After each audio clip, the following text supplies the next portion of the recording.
ಓಂ ಶ್ರೀ ಗುರು ಬಸವಲಿಂಗಾಯ ನಮಃ.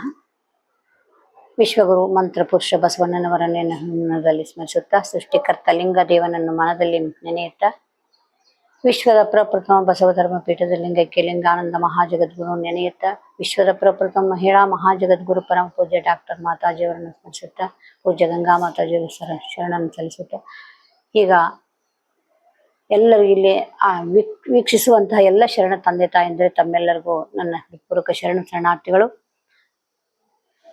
ಈ ಸಲ ನಾವು ಒಂದು ಶರಣೋತ್ಸವ ಪ್ರಚಾರಕ್ಕಂತ ಹೋಗಿದ್ವಿ, ಹಳ್ಳಿಗೆಲ್ಲ ಹೋಗಿದ್ವಿ.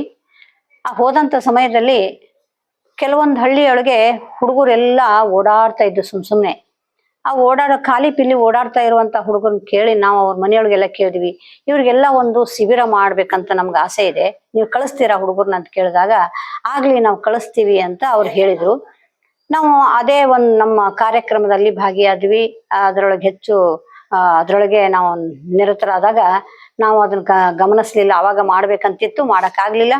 ಈಗ ನಾವು ಅದನ್ನ ಕಾರ್ಯಕ್ರಮ ಮುಗಿದ ಮೇಲೆ ಅವರು ಫೋನ್ ಮಾಡಿದ್ದಾರೆ ನಮ್ಗೆ, ನಮ್ಮ ಹಳ್ಳಿಯಿಂದ ಒಂದ್ 20 ಮಕ್ಕಳನ್ನ ಕಳಿಸ್ತೀವಿ, ನಮ್ಮ ಹಳ್ಳಿಯಿಂದ 10 ಮಕ್ಕಳನ್ನ ಕಳಿಸ್ತೀವಿ, ನೀವು ಮಾಡ್ತೀರಾ ಅಂತ ಕೇಳಿದ್ರು ನಮ್ಗೆ. ಕೇಳಿದಾಗ ನಮಗೂ ಒಂಥರ ಉತ್ಸಾಹ ಬಂತು. ಹೌದು, ನಿನ್ನೆ ಫೋನ್ ಮಾಡಿದ್ರು ಅವರು. ಮಾಡಿದಾಗ ನಾನು ಏನ್ ಮಾಡೋದು, ಒಬ್ಳೆ ಏನ್ ಮಾಡೋದು ಅಂತ ನಾನು ಇಲ್ಲಿ ವಿಚಾರ ಮಾಡಿದೆ. ನಮ್ಮ ವಿಜಯಾಂಬಿಕೆ ಮಾತಾಜಿ ಅವರು ಇದ್ರು, ಅವ್ರಿಗೆ ಕೇಳಿದಾಗ ಆಗ್ಲಿ ಮಾಡ್ತೀನ್ರಿ ಮಾತಾಜಿ ಅಂತ ಹೇಳಿದ್ರು. ಹೇಳಿದ ತಕ್ಷಣ ನಮಗೂ ಬಹಳ ದಿವಸದಿಂದ ಇತ್ತು ಮಾಡಿಸ್ಬೇಕು ಅಂತ. 4 ವರ್ಷದಿಂದ ನಾವು 4 ವರ್ಷದ ಹಿಂದೆ ಮಾಡಿದ್ವಿ. ಮಾಡಿದಾಗ ಬಹಳ ಒಂದು ಒಳ್ಳೆ ಪ್ರಚಾರ ಸಿಕ್ಕಿತ್ತು ನಮ್ಗೆ. ಇದನ್ನ ಶಿಬಿರ ಮಾಡಿದಾಗ ಮಕ್ಕಳಿಂದ ರಂಗಾಯಣದೊಳಗೆ ಮುಕ್ತಾಯ ಮಾಡಿದ್ದು ತುಂಬಾ ಚೆನ್ನಾಗಿ ಮಾಡಿದ್ರು ಮಕ್ಕಳೆಲ್ಲ. ಅವಾಗ ನಾಟಕ, ಆಮೇಲೆ ವಾದ್ಯ, ಸಂಗೀತ ಎಲ್ಲಾನು ಕಲಿಸಿದ್ರು. ಒಂದು ಶಿಬಿರವನ್ನು ನಡೆಸಿಕೊಟ್ಟಂತವ್ರು ಯಾರು ಅಂತಂದ್ರೆ ಶಹನಾಯಿ ವಾದ್ಯಗಾರನಂತ ಶ್ರೀಧರ್ ಮತ್ತು ಡಾನ್ಸರ್ ಸುರೇಶ್ ಅನ್ನೋರು ಬಹಳ ಚೆನ್ನಾಗಿ ನಡೆಸಿಕೊಟ್ರು. ಅವ್ರ ಜೊತೆಗೆ ಒಂದಿಬ್ರು ಮಕ್ಕಳೆಲ್ಲ ಸೇರ್ಕೊಂಡು ಚೆನ್ನಾಗಿ ಮಾಡಿದ್ರು. ಅದು ಇವತ್ತು ನಮ್ಗೆ ಇನ್ನೂ ಬಹಳ ಉತ್ಸಾಹ ಬಂದಿದೆ, ಮಾಡ್ತೇನಂತಂದ್ರು.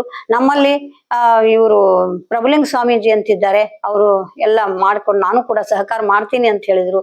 ಆಮೇಲೆ ಬಸವಪ್ರಕಾಶ್ ಸ್ವಾಮೀಜಿಯವರು ಕೂಡ ನಾನು ಸಹಾಯ ಮಾಡ್ತೀನಿ, ಮಾಡ್ರಿ ಮಾತಾಜಿ ಅಂತ ಪ್ರೋತ್ಸಾಹ ಕೊಟ್ಟಿದ್ದಾರೆ. ನನಗೂ ಕೂಡ ತುಂಬಾ ಆಸಕ್ತಿ ಬಂತು. ಅದಕ್ಕಾಗಿ ಈಗ ನಾವು 1ನೇ ತಾರೀಕಿನಿಂದ ಈ ಒಂದು ಕಾರ್ಯಕ್ರಮ ಮಾಡ್ಬೇಕು ಅಂತ ನಾವು ಇಟ್ಕೊಂಡಿದೀವಿ. ಅದಕ್ಕಾಗಿ ನಿಮ್ಮ ಮಕ್ಕಳನ್ನೆಲ್ಲ ಮನೆಯೊಳಗೆ ಸುಮ್ನೆ ಅಡ್ಡಾಡುವಂತ ಹುಡುಗರ್ನ, ಖಾಲಿ ಪಿಲಿ ಓಡಾಡುವಂತ ಹುಡುಗರ್ನ ನೀವು ಕಳಿಸ್ಕೊಟ್ರೆ ಅವ್ರಿಗೊಂದು ಒಳ್ಳೆ ಶಿಕ್ಷಣ ಕೊಟ್ಟಂಗಾಗತ್ತೆ. ಅವ್ರ ಜೀವನ ಕೂಡ ಮುಂದೆ ಪಾವನ ಆಗ್ತದೆ. ಇಲ್ಲಿ ಭಾಷಣ, ವಚನ ಸಾಹಿತ್ಯ, ವಚನ ಸಂಗೀತ, ನೃತ್ಯ, ಆಮೇಲೆ ಒಳ್ಳೆ ವಾದ್ಯಗಳನ್ನ ಬಾರಿಸುವಂಥವ್ರು ಇದ್ದಾರೆ, ಒಳ್ಳೆ ಸಂಗೀತ ಹೇಳ್ಕೊಡುವಂಥವ್ರು ಇದ್ದಾರೆ. ಹೀಗೆ ಅನೇಕ ರೀತಿಯಿಂದ ಎಲ್ಲ ಕೂಡ ನಾವು ಕಲಿಸ್ಕೊಡ್ತೇವೆ. ಧಾರ್ಮಿಕವಾಗಿ, ಸಾಮಾಜಿಕವಾಗಿ, ಆರ್ಥಿಕವಾಗಿ ಯಾವ ರೀತಿ ಪ್ರಗತಿ ಹೊಂದಬೇಕು ಮಕ್ಕಳು ಅನ್ನೋದನ್ನ ಎಲ್ಲಾ ವಿಚಾರಗಳನ್ನ ಅವ್ರ ತಲೆಯೊಳಗೆ ತುಂಬೋದ್ರಿಂದ ಅವರು ಒಳ್ಳೆಯ ಮಕ್ಕಳಾಗಿ ನಾಡಿನ ಒಂದು ನಾಡಿನಲ್ಲಿ ಪ್ರಗತಿಯನ್ನು ಸಾಧಿಸ್ತಾರಂತ ನನಗೆ ಇದು ನಂಬಿಕೆ ಬಂದಿದೆ. ಅದಕ್ಕಾಗಿ ತಾವೆಲ್ಲ ತಮ್ಮ ಮಕ್ಕಳನ್ನ ಹೆಚ್ಚು ಸಂಖ್ಯೆಯಲ್ಲಿ ಕಳಿಸಿದ್ರೆ ತಮಗೆ ಒಂದು ಒಳ್ಳೇದಾಗತ್ತೆ ಅಂತ ನಾನು ನಂಬಿ ಈಗ ಕೇಳ್ಕೊಳ್ತಾ ಇದ್ದೇನೆ. ತಾವು ಹೆಚ್ಚಿನ ಸಂಖ್ಯೆಯಲ್ಲಿ ಕಳಿಸ್ಕೊಡ್ತೀರಿ ಅಂತ ನಂಬಿದ್ದೇನೆ. ಇಲ್ಲಿಗೆ ನಾನು 2 ಮಾತುಗಳನ್ನು ಮುಗಿಸ್ತಾ ಇದ್ದೇನೆ. ಶರಣಾರ್ಥಿ. ಶ್ರೀ ಗುರು ಬಸವಲಿಂಗಾಯ ನಮಃ. ಸರ್ವಶರಣರಿಗೂ ಶರಣಾರ್ಥಿ. ಪರಮ ಪೂಜ್ಯ ಲಿಂಗಾನಂದ ಸ್ವಾಮೀಜಿಯವರು, ಪರಮ ಪೂಜ್ಯ ಮಾತೆ ಮಹಾದೇವಿ ತಾಯಿಯವರು ಬಸವ ಧರ್ಮ ಪೀಠದಲ್ಲಿ ಹಮ್ಮಿಕೊಂಡಂತಹ ಅನೇಕ ಕಾರ್ಯಕ್ರಮಗಳಲ್ಲಿ, ಜನಪರ ಯೋಜನೆಗಳಲ್ಲಿ ತರಬೇತಿ ಶಿಬಿರ, ಬಸವ ತತ್ವ ತರಬೇತಿ ಶಿಬಿರನು ಸಹ ಒಂದು.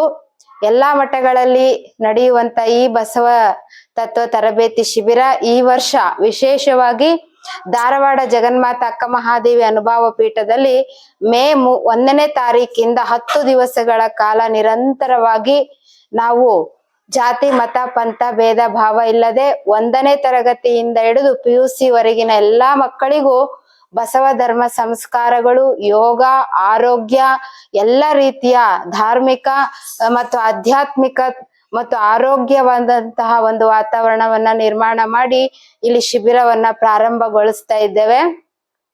ಈ ಶಿಬಿರದಲ್ಲಿ ಮುಖ್ಯವಾಗಿ ಜಗದ್ಗುರು ಜ್ಞಾನೇಶ್ವರಿ ಮಾತಾಜಿ ಅವರ ದಿವ್ಯ ಸಾನ್ನಿಧ್ಯದಲ್ಲಿ ಪೂಜ್ಯ ಶ್ರೀ ಸದ್ಗುರು ಪ್ರಭುಲಿಂಗ ಸ್ವಾಮೀಜಿಯವರು, ಪೂಜ್ಯ ಶ್ರೀ ಸದ್ಗುರು ಬಸವ ಪ್ರಕಾಶ ಸ್ವಾಮೀಜಿಯವರು ಹಾಗೂ ವಿಜಯಾಂಬಿಕೆ ಮಾತಾಜಿ, ನಾವು ಮತ್ತು ಇಬ್ಬರು ಸಂಗೀತ ವಾದ್ಯಗಾರರು ಹಾಗೂ ಅನೇಕ ಸಂಗೀತ ನುಡಿಸುವಂತಹ ಆಡುವಂತಹ ಕಲಾವಿದರು ಈ ಒಂದು ಶಿಬಿರದ ಮುಂದಾಳತ್ವವನ್ನ ವಹಿಸಿಕೊಳ್ಳಲಿದ್ದಾರೆ. ಶರಣ ಬಂಧುಗಳೇ, ಇದು ಒಂದು ಸುವರ್ಣಾವಕಾಶ. ಮಕ್ಕಳಿಗೆ ಧಾರ್ಮಿಕ, ಆಧ್ಯಾತ್ಮಿಕ ಮತ್ತು ಆರೋಗ್ಯದಾಯಕವಾದ ದೇಶ ರಾಷ್ಟ್ರ ಭಕ್ತಿಯನ್ನು ಬೆಳೆಸುವಂತಹ ಒಂದು ಸುವರ್ಣಾವಕಾಶ ನಿಮ್ಮೆಲ್ಲರ ಪಾಲಿಗಿದೆ. ತಾವುಗಳೆಲ್ಲ ನಿಮ್ಮ ಮಕ್ಕಳನ್ನ ಕಾರ್ಯಕ್ರಮದಲ್ಲಿ, ಶಿಬಿರದಲ್ಲಿ ಭಾಗಿಗಳಾಗುವಂತೆ ನೀವೆಲ್ಲರೂ ಪ್ರೇರೇಪಿಸ್ತೀರಾ ಅಂತ ಹೇಳ್ತಾ ನಾನು ಈ ಮೂಲಕ ನಿಮ್ಮೆಲ್ಲರಿಗೂ ಸೂಚನೆ ಕೊಡ್ತಾ ಇದ್ದೇನೆ. ಸರ್ವರಿಗೂ ಶರಣಾರ್ಥಿ. ಶಿಬಿರದಲ್ಲಿ ಮುಖ್ಯವಾಗಿ ಬೆಳಗಿನ ಜಾವ 6 ಗಂಟೆಗೆ ಯೋಗಾಸನ, ಆನಂತರ ಸಾಮೂಹಿಕವಾದ ಇಷ್ಟಲಿಂಗಾರ್ಚನೆ, ಆಮೇಲೆ 2 ರೀತಿಯಾದಂತ ಸೆಷನ್ ಅನ್ನ ಮಾಡಿ ಚಿಕ್ಕ ಮಕ್ಕಳಿಗೆ ವಚನಾಭ್ಯಾಸ, ವಚನ ಕಂಠಪಾಠ, ವಚನ ಗಾಯನ. ಅದೇ ರೀತಿ ಇನ್ನೊಂದು ದೊಡ್ಡ ಮಕ್ಕಳಿಗೆ PUC ಆದಂತ ಮಕ್ಕಳಿಗೆ ಧಾರ್ಮಿಕ ವಿಧಿವಿಧಾನಗಳು ಮತ್ತು ಧರ್ಮ, ಇತಿಹಾಸ, ಲಿಂಗಾಯತ ಧರ್ಮದ ಹುಟ್ಟು, ಬೆಳವಣಿಗೆ, ಡಿಜಿಟಲ್ ಯುಗದಲ್ಲಿ ಬಸವ ಧರ್ಮದ ಬೆಳವಣಿಗೆ, ಈ ರೀತಿಯಾಗಿ ಅನೇಕ ತರಬೇತಿಗಳನ್ನ ಕೊಡುವಂತಹ ಒಂದು ಯೋಜನೆ. ಅದೇ ರೀತಿಯಾಗಿ ಉಳವಿ ಮತ್ತು ಅನೇಕ ಕ್ಷೇತ್ರಗಳನ್ನು ದರ್ಶಿಸುವುದು ಮತ್ತು ಈ ಒಂದು ಜಗನ್ಮಾತಾ ಅಕ್ಕ ಮಹಾದೇವಿ ಅನುಭವ ಪೀಠದಲ್ಲಿ ಈ ರೀತಿ ಇತಿಹಾಸವನ್ನ ನಿರ್ಮಾಣ ಮಾಡುವಂತ ಒಂದು ಕಾರ್ಯ. ನೀವೆಲ್ಲರೂ ಕೈ ಜೋಡಿಸ್ಬೇಕಂತ ಹೇಳಿ ತಮ್ಮೆಲ್ಲರಿಗೂ ಸ್ವಾಗತ, ಸುಸ್ವಾಗತ, ಶರಣಾರ್ಥಿ. ಶಿಬಿರ ಕಾರ್ಯಕ್ರಮ ನಡೆಯುವಂತಹದ್ದು ಜಗನ್ಮಾತಾ ಅಕ್ಕ ಮಹಾದೇವಿ ಅನುಭವ ಪೀಠ, ರೈಲ್ವೆ ಗೇಟ್ ಬಳಿ ಆಶ್ರಮವಿದೆ. ಆಶ್ರಮದಲ್ಲಿ ಮುಖ್ಯವಾಗಿ ಎಲ್ಲ ವಸತಿ, ಪ್ರಸಾದ ಮತ್ತು ತಮಗೆ ಉಳಿದುಕೊಳ್ಳುವ ಎಲ್ಲ ಸೌಲಭ್ಯಗಳು ಸಹ ಲಭ್ಯವಿದ್ದು, ನೀವು ಸಂಪರ್ಕಿಸಬೇಕಾದಂತಹ ಸಂಖ್ಯೆ 7022716689. ಸರ್ವರಿಗೂ ಸ್ವಾಗತ, ಸುಸ್ವಾಗತ, ಶರಣಾರ್ಥಿ.